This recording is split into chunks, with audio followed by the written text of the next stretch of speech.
2 minute में बताऊंगा कि खड़ी हरकत किसको कहते हैं और खड़ी हरकत को कितना खींच करके पढ़ना चाहिए, खड़ी हरकत की पहचान क्या है और इसका हरूफ मद्दा से ताल्लुक़ क्या है। खड़ी हरकत, खड़ा ज़बर, खड़ी ज़ेर, उल्टे पेश को खड़ी हरकत कहते हैं। खड़ा ज़बर हर्फ के ऊपर आता है और खड़ी ज़ेर हर्फ के नीचे आती है और उल्टा पेश हर्फ के ऊपर आता है।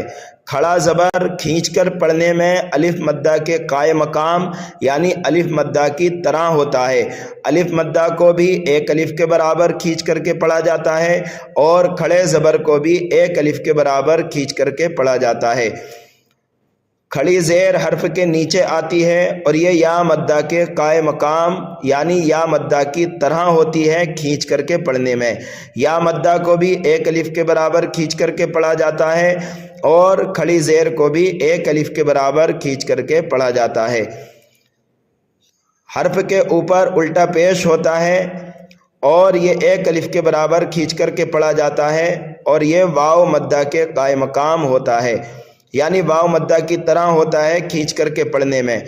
वाव मद्दा को भी एक अलिफ के बराबर खींच करके पढ़ा जाता है और उल्टे पेश को भी एक अलिफ के बराबर खींच करके पढ़ा जाता है। जैसे कि आप यहाँ पर देखिए, काफ के ऊपर खड़ा ज़बर है, इसको पढ़ेंगे काफ खड़ा ज़बर का। यहाँ पर अलिफ मद्दा है काफ के बाद, काफ अलिफ ज़बर का। यहाँ पर देखिए काफ खड़ा ज़ेर की, काफ या ज़ेर की,